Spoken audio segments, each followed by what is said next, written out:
Alright, well, we got her apart. There's all the parts for her. So now all I gotta do is clean her up. I do need a couple more gears. This one here, it's got a bunch of messed up teeth right there. Oh, you can see that. Yeah, they're pretty chewed up there. And this one here is the one that came down and connected with it like that.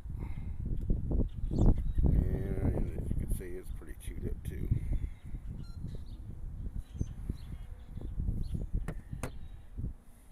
Yeah, now it's time to get the wire brush out.